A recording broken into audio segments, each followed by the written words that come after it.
गोडी नाही, बुद्धी असून चालत नाही, तयास मानव म्हणावं का? ओळखलत का? म्या हाय सावित्री, सावित्री ज्योतिराव फुले. सातारा जिल्ह्यातील खंडाळा तालुक्यातील नायगावच्या खंडोजी नेवासे पाटलांची मी कन्या. अवघ्या 9व्या वर्षी ज्योतिराव फुले नावाच्या माणसाशी माझं लग्न झालं. अन हळूहळू मला कळायला लागलं की ज्या माणसाशी माझे लग्न झाले ना, ते साधं साधारण माणूस नाही, तर या जगाला ऊर्जा देणारे क्रांती सूर्यच आहे. त्या काळी बायांनी उमला ओरंगाची पद्धत नव्हती. बाईच्या जातीनं कसं, आपण भरलं, आपलं घर बरं आणि घरातील माणसं, स्त्री पुरुष उच्च नीच असा लई भेदभाव होता. पण या सर्वावर एकच उपाय होता, ते म्हणजे शिक्षण. शिक्षणाचा ध्यास हा एकच ज्योतिरावांच्या मनात होता. पण एकदा ज्योतिराव शिक्षणाचा प्रसार करत असताना फराद नावाच्या ब्रिटिश मॅडम त्यांना म्हणाल्या, मिस्टर फुले, तुम्हाला शिक्षणाचा प्रसार करायचा आहे ना? because if a woman educated, the all house educated. पण तुम्ही माणसं, तुम्हाला घराच्या बाहेरच पडू देत नाही. so bad मिस्टर फुले. झालं ते आले की माझ्याकडे पाटी पेन्सिल घेऊन आणि मला म्हणाले, सावित्री, आजपासून म्या तुला शिकवणार. झालं, सुरू झाला माझा अभ्यास. काना, मात्रा, विलांटी, आकार, उकार, बेकबे, बेदुरी 4, बेत्रिक 6 हाच ध्यास. मी लिहायला शिकले, वाचायला शिकले आणि काव्य सुद्धा रचू लागले. आणि अशातच 1 जानेवारी, होय शनिवारी 1 जानेवारी 1848ला पुण्यातील भिडेवाड्यात आम्ही पहिली शाळा सुरू केली. आणि मी पहिली शिक्षिका आणि मुख्याध्यापिका सुद्धा.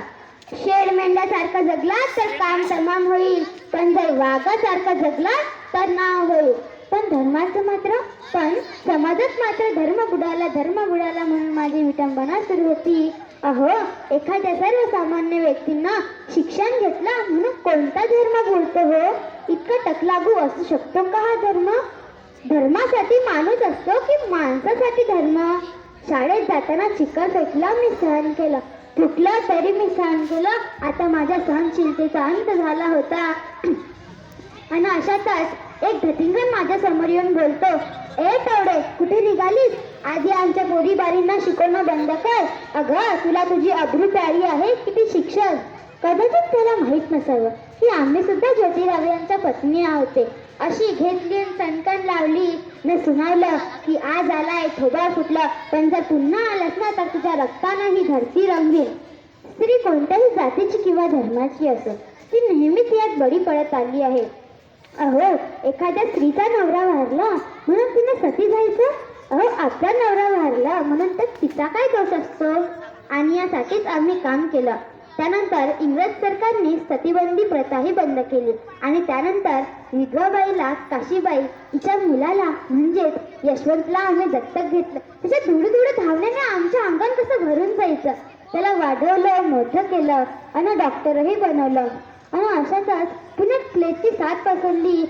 काठीवर लोक धडधारून मरू लागली होती. आणि तेव्हा मी यशवंतला सांगितलं, यशवंता, आपल्याला हॉस्पिटल उभारायचं आहे. यशवंतानं हॉस्पिटलही उभारलं. आम्ही सर्व रुग्णांचा उपचार करत होतो. पण प्लेग हा संसर्गजन्य होता, त्यामुळे तो कधी ना कधी मलाही होणार होता. पण आम्ही मुळीच जगलो या समाजासाठीच ना, आणि यासाठीच जर मरण पत्करावं लागलं तर मरणा तुझं स्वागत आहे. अहो, सावित्रीची सावित्रीबाई झाली, सावित्रीबाईची सावित्री माई झाली. अन बघता बघता आमच्या 18 शाळाही झाल्या. सतीप्रथा, केशवपणा या सर्वावर आम्ही मात केले. कारण आनंद होता तो आयाबाया शिकण्याचा. म्हणूनच म्हणे की विद्येविना मती गेली, मतीविना गती गेली. विद्येविना मती गेली, मतीविना नीती गेली, नीतीविना गती गेली. गतीविना वृत्त खचले आणि एवढा अनर्थ एका अविद्येने केले. म्हणूनच मुलींना वाचवा, मुलींना शिकवा आणि या देशाची साक्षरता वाढवा.